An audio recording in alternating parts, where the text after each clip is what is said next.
Bisa-bisa Indonesia jadi negara totaliter. Di tengah ketegangan politik, Rocky Gerung tak segan-segan memberikan kritik pedas kepada pemerintahan Presiden Jokowi. Dia mengamati adanya kepanikan dalam tubuh pemerintah dan hal ini bisa berdampak besar pada cara pemerintah menanggapi krisis yang sedang terjadi. Rocky mencurigai bahwa langkah-langkah yang diambil pemerintah, termasuk beberapa kebohongan yang terungkap, merupakan usaha untuk membungkam kebenaran. Salah satu fokus kritik Rocky terkait pernyataan Presiden tentang buku Jokowi Undercover yang dianggapnya sebagai hoax. Dengan cerdas, Rocky menjelaskan pandangannya tentang siapa yang sebenarnya berhak menentukan kebenaran ilmiah sebuah buku. Tenang sedikit. Kita mencium ada semacam kepanikan di dalam rezim ini. Orang panik biasanya ingin cari pegangan apa aja, kayak orang hanyut, dia mau raih apa aja tuh. Entah itu kaleng bekas, hanyut, batang pohon. Jadi kepanikan menunjukkan ada krisis sebetulnya tuh. Itu dulu poinnya. Nah kita nggak tahu soalnya apa, hoax itu apa sebetulnya. Saya kasih contoh cepat-cepat ya. Tadi saya baca sore tadi, Pak Jokowi bilang jangan membaca Jokowi Undercover karena buku itu tidak ilmiah. Saya anggap itu hoax. Karena yang ngomong itu adalah presiden, memberi penilaian pada buku tidak ilmiah. Tentu kita bisa bikin semacam simulasi, dari mana Pak Jokowi tahu? Oh pasti, kalau ada wartawan tanya dia akan bilang, kata Pak Tito, Kapolri. So, Pak Tito rektor UI atau rektor IPB itu. Jadi Anda lihat bahwa bahkan presiden menyebar hoax itu. Dari sudut pandang definisi itu. Kewenangan sampai sekarang orang yang pegang PDF dari buku itu di Uber.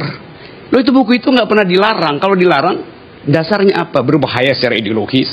Yang ada di publik adalah buku itu tidak ilmiah. Yang mesti menentukan ilmiah tidaknya itu adalah saya akademisi. Kampus maksudnya. Tapi buku itu nggak pernah dibicarakan di kampus. Justru dilarang dibicarakan di kampus. Jadi Anda lihat paradoksnya itu. Sesuatu disebut tidak ilmiah, tapi dilarang diputuskan status ilmiahnya di kampus. Ini, jadi rejim itu, kalau dia terus-menerus mengendalikan kebenaran, artinya ada kebohongan yang hendak disembunyikan. Dia menegaskan bahwa pemerintah sebagai entitas memiliki wewenang untuk menciptakan hoax yang didukung oleh berbagai instrumen dan sumber daya yang sangat memadai. Rocky juga memberikan contoh konkret merujuk pada pernyataan Ahok yang sempat menghebohkan publik. Contoh ini menunjukkan bagaimana kebohongan bisa tersebar dan diterima di masyarakat. Itu di dalam artikel yang saya tulis, yang kemudian jadi kontroversi, saya bilang bahwa pembuat hoax terbaik adalah penguasa. Karena mereka memiliki seluruh peralatan untuk berbohong. Intelijen dia punya.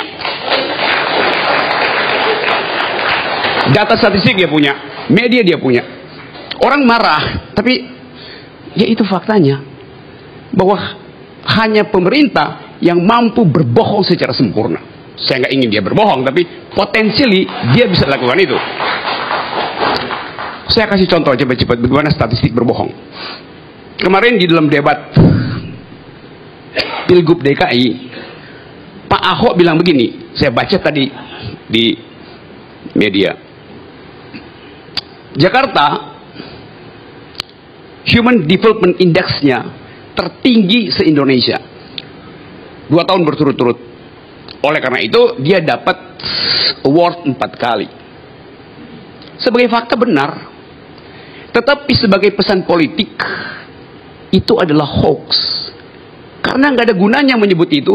Karena dari 10 tahun lalu, 12 tahun lalu Jakarta selalu di atas memang. Karena ibu kota dengan APBN 70 triliun. Jadi apa yang berita di situ? Jadi hoax artinya informasinya nol atau lebih kecil dari nol. Itu yang namanya hoax itu. Jadi kebohongan itu ada standarnya. Namun, bukan hanya sekadar kritik, Rocky memperingatkan bahwa dampak dari semua ini sangat serius. Akses masyarakat untuk menikmati demokrasi bisa terbatasi karena banyak larangan yang diberlakukan. Jika situasi ini terus dibiarkan, bisa jadi Indonesia akan melangkah ke era totalitarianisme, di mana kekuasaan sepenuhnya dikuasai oleh pemerintah. Akibatnya apa sekarang? Seluruh diskursus politik itu diambil alih oleh negara. Diskursus publik diambil alih oleh negara. Nanti ada aturan bahwa yang boleh diucapkan adalah ABCD. Bicara soal SARA nggak boleh, bicara soal LGBT nggak boleh, nonton Jakarta Unfair nggak boleh, baca Jokowi undercover nggak boleh. Jadi apa yang kita sebut sebagai public discourse hilang. Itu pertanda bahwa negara ini menuju totaliter itu. Cuman dalam negara totaliter pikiran, ucapan, karya itu dilarang.